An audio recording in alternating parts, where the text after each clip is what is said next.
welcome back to the channel. We're talking about packing mistakes that people make when they travel to Europe. Hopefully, after you watch this video, you will feel more well prepared for your next trip. If you've been to Europe and you have a packing tip, please drop a comment below. We'd love to hear about it. This is Leo. He landed in Italy. Dead phone, wrong charger, no way to call the Airbnb host. He stood outside like a confused raccoon for 40 minutes. Let's make sure you don't end up like Leo.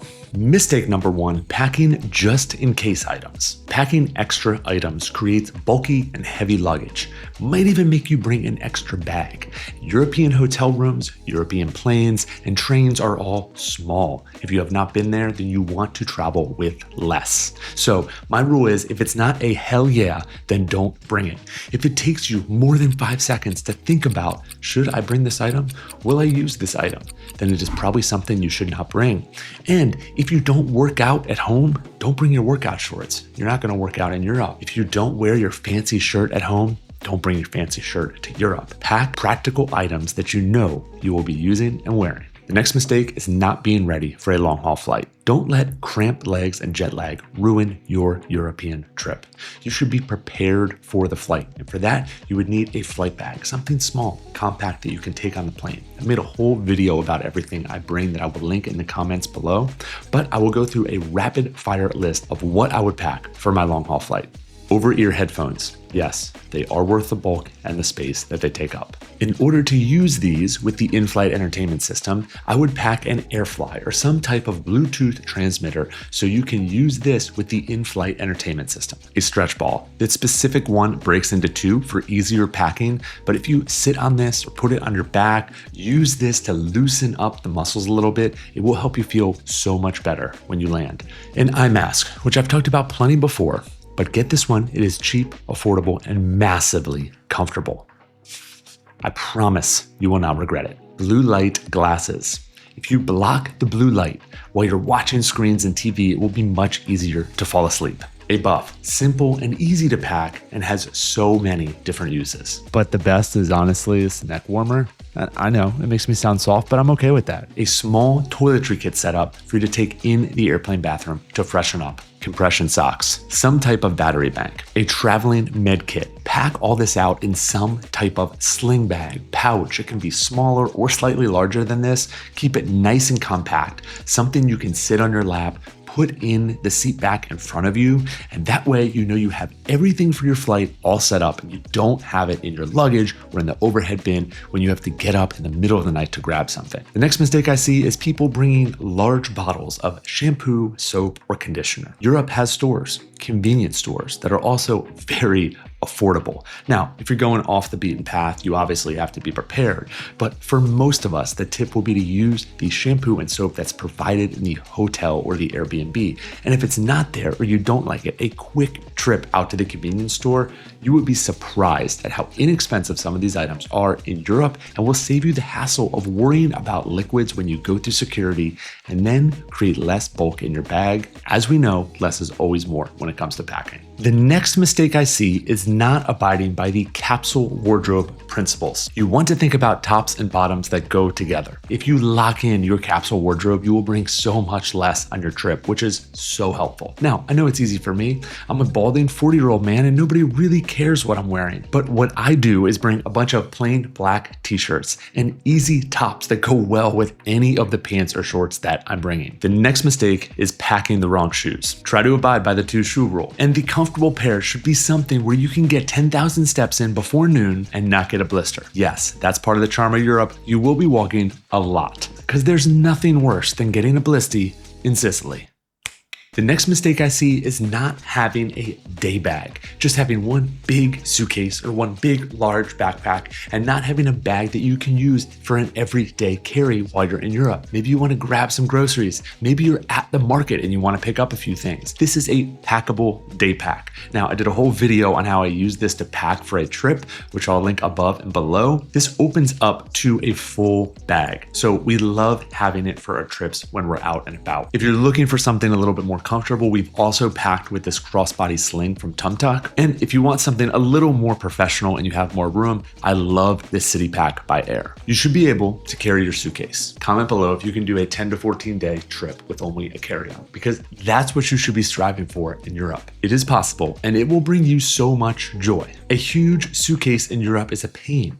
If you're doing Europe correctly, you probably have a few different cities booked. Train ride here, different hotel room there. I promise you will run into some cobblestones and uneven streets, and there is nothing worse than dragging a huge suitcase around.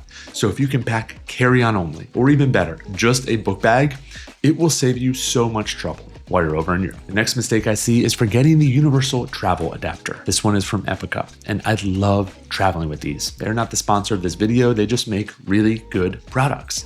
And I like having a little bit more bulk because this provides more of a charging station for me instead of just the single adapters. You have a few different options if you're going to different countries, number one. And then two, if you're in the EU, they have the universal adapter here. So you get your main plug in the front, and then you have a few different options in the bottom, USB-C and USB-A.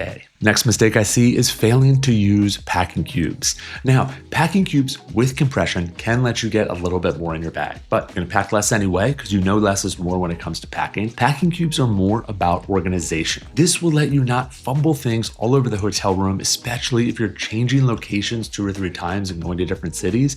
You can stay very organized with a good set of cubes. I'll lay out a few options that we have gotten that we like to travel with, but ultimately you can use anything that fits and works well for your suitcase or your bag, because remember, it's all about the organization piece. We also like to throw in an empty one, and that acts as kind of our laundry bag, keeping our clean clothes and our dirty clothes separate for our trip. The next mistake I see is ignoring security items. You don't need to be armored up when you go out, but pickpockets are a thing in Europe. So if you have a money belt or a crossbody bag that you wear in front, it will put you at ease while you're out and save you a lot of hassle. I also love these night eyes carabiners where you can lock zippers. So if you are wearing a book bag or you do have a day pack, just this little security measure where now this is locked, it creates just one more barrier between an important item and somebody grabbing it. This one I've made myself a few times, but bringing too much tech: a laptop, a drone, a GoPro, a 360 camera, a tripod, and a laptop, only to use your phone for your entire trip. The big thing you want to remember when you're going to Europe is your phone is going to be your best asset. Probably going to use it to check your email and take your pictures. So try to have it optimized before you leave. Number one, if there are any helpful apps that you want to have downloaded for your trip, language apps or apps that are native or local to the area, they're going to help you with guides and tours, make sure they're all downloaded. Number two, make sure you're going into your phone and optimizing your storage for pictures. Number three, dive a little bit deeper into the camera app and possibly turn on location settings, tagging settings, so that way you can easily access your photos after your trip. Next mistake, not packing a travel health kit. Just a little med kit setup that is slightly more extensive than your in-flight one is helpful to have. If you get nauseous, if you get a stomach ache, you have Advil, ibuprofen, whatever you want in there. I realize there are pharmacies in Europe, very easy to access. But when you're actually sick or someone in your family is sick, you don't want to run out of the pharmacy, try to read something in a different language, figure out the dosage, and then bring it back. You want something that you're familiar with. So just grab one of these cheap, inexpensive pill boxes off Amazon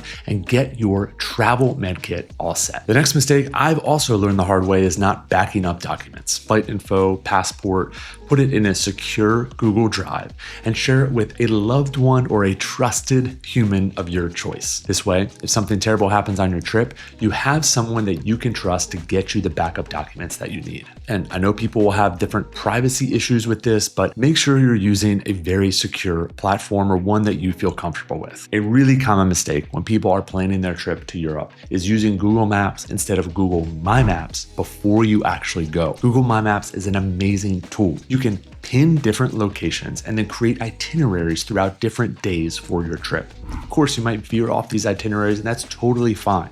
But having a base, a layout that you can tag different emojis with, share with friends, and update all the way up to your trip is really an amazing tool to have. And if you're interested in a step-by-step way on how to use this with AI to save you hours of planning. I actually did a video on it that I will link right here. And if you're into the AI travel planning tools, this one is specific to Europe. I'll link that video right here. It's with a tool called Route Perfect. Can't thank you enough for being here, watching this video. If you have any tips because you've been to Europe, or you really want to drop some knowledge in the comments below, I read all of them and I'd love to hear what you have to say. Thanks for watching. It's the studio. This is the studio apartment, and we have things to do, right? The laundry doesn't stop. The laundry doesn't stop. The video needs to pause because the laundry doesn't stop. Keep rolling.